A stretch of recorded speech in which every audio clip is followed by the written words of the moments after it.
Good morning, Oracles. Well, yesterday it was a little off. Tesla was down while all the indices were green. Why was that? Well, I think some of the interview information that had come out about the production and all the factories in Berlin and Austin burning money were causing some people to sell off.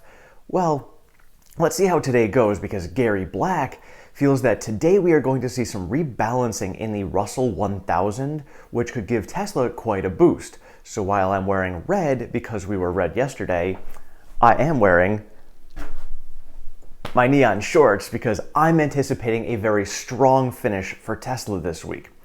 So we'll obviously have to see how it plays out, but it seems like we might actually get that strong finish today. And going back to some of the production information that we were talking about previously, I incorrectly had stated that Tesla was going to be down, Tesla Shanghai was going to be down for 3 days in July. It's actually officially 4 days that Giga Shanghai is going to be closed, but it seems like it's kind of a retooling that will be ongoing for a couple of weeks in July and then kind of spread into August and September.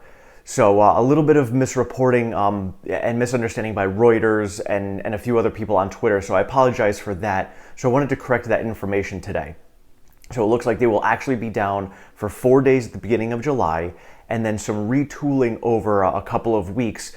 So it won't be completely shut down. They will still be doing production. It'll just be very limited production based on the information that we have now. And this downtime for retooling is actually going to be amazing for Shanghai because currently they're producing about 17,000 vehicles per week.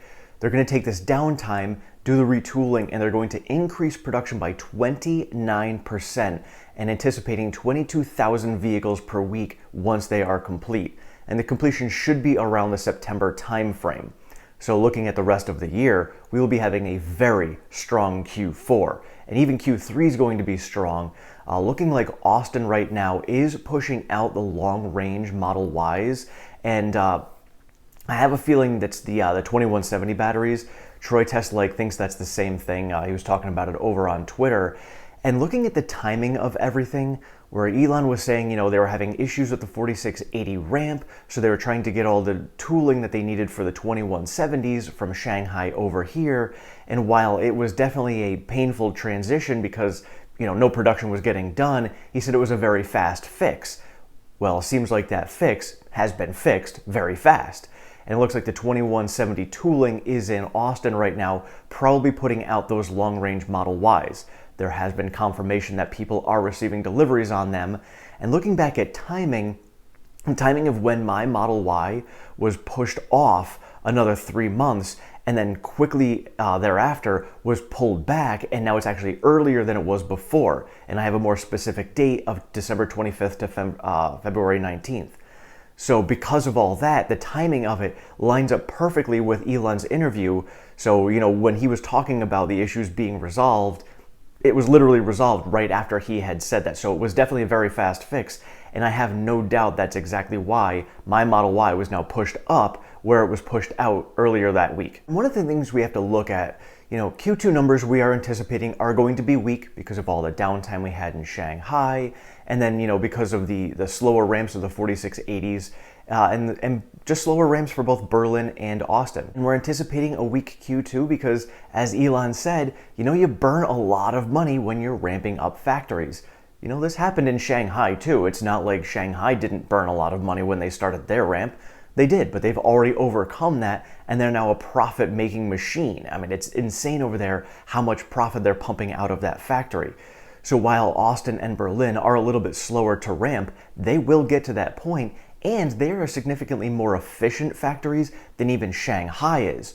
So once they do get fully up and ramped, they're going to be pumping out the 4680 batteries, which are even better and more efficient. They're going to be making even more profitable vehicles out of those factories once they do get to ramp.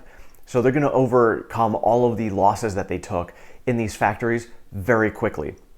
So this is something that people just need to overlook. And it's crazy because, Tesla does this so well that people seem to look at it and be like, oh, Tesla's not doing well, Tesla's failing.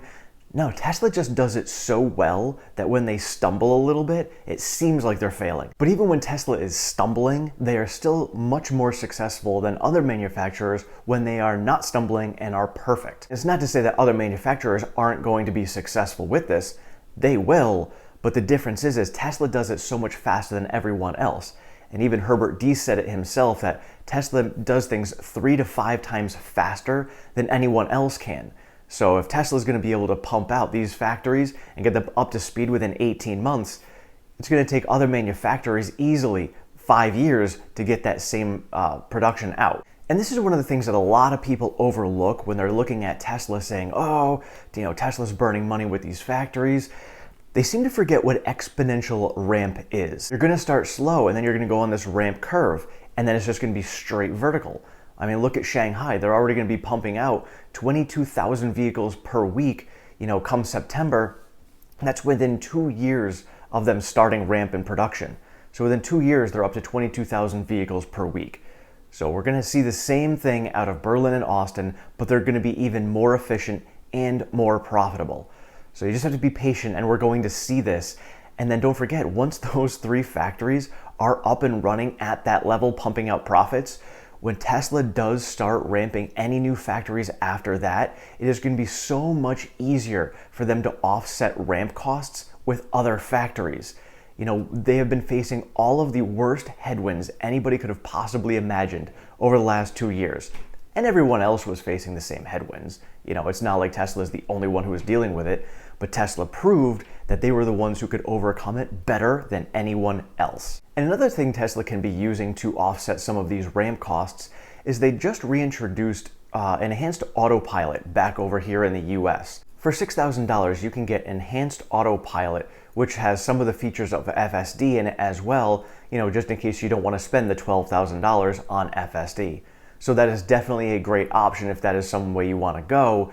And again, that's basically pure profit going to Tesla, where they can take that money and put it directly towards their bottom line and offset some of these ramp costs. So we've got 1 week left in the quarter. Let's see how Tesla can finish the week off this week. If they are going to be having the rebalancing of the Russell 1000, maybe we do see a nice green day today. Maybe that explains why we had calls expiring for $780 today, anticipating that rebalancing going on. So, in order to hit that 780, we're going to have an 11% day today, but we have seen them. We've seen 11% days, so not saying it's off the table. It's totally possible. I'm not going to hold my breath waiting for it, but it would be absolutely amazing if we can get that kind of jump today to finish the week off. But then we do still have another week left of the month, so the month will be closing out next Thursday, rebalancing market-wide, so we'll see how things play out at that point. And so this weekend I will be updating my information about retiring on Tesla, and I'm also going to be updating my production numbers based off of the information we just got out of Shanghai, because right now it's looking like we're probably going to be, based on my estimates, it looks like we'll be around 380,000 to 400,000 vehicles getting produced for Q3. So I'm going to dial in and button up those numbers and get those out to you guys over the next couple of weeks, because on July 2nd, we are anticipating getting the production and delivery numbers for Q2. So I'm going to finish up my Q2 predictions and I'm going to do my Q3 numbers as well, and I'll get those over to you guys. And I do share this information over on Patreon. So now, to be honest, I don't really get onto Patreon a lot. So I appreciate those of you who are over there. I try to update that as often as possible. I'm just a very busy guy. Like, I didn't get a video out last night because my son's summer soccer program started up. So I didn't even get home until after 10 o'clock at night, and I get up at 3:30 in the morning. So I apologize. I'm trying to do my best that I can for you guys, but I will get this information out to you as soon as I possibly can. So let me know what you guys think. Do you guys think that we're going to have a strong finish today? Do you think the rebalancing of the Russell 1000 is going to cause an 11% jump to have us close over 780 today? Let me know your thoughts in the comments. Thank you all so much for watching. I appreciate all of your support and feedback. If you have not subscribed, please do so down below. Sign yourself up for notifications. I am over on Twitter at OracleTim1. I share all the latest Tesla news, pertinent stock market information, and all of my daily trades. We do have a Discord chat. That link is in the description, and that Patreon link is also in the description if you'd like to support the channel any further. Thank you so much. Have a great one.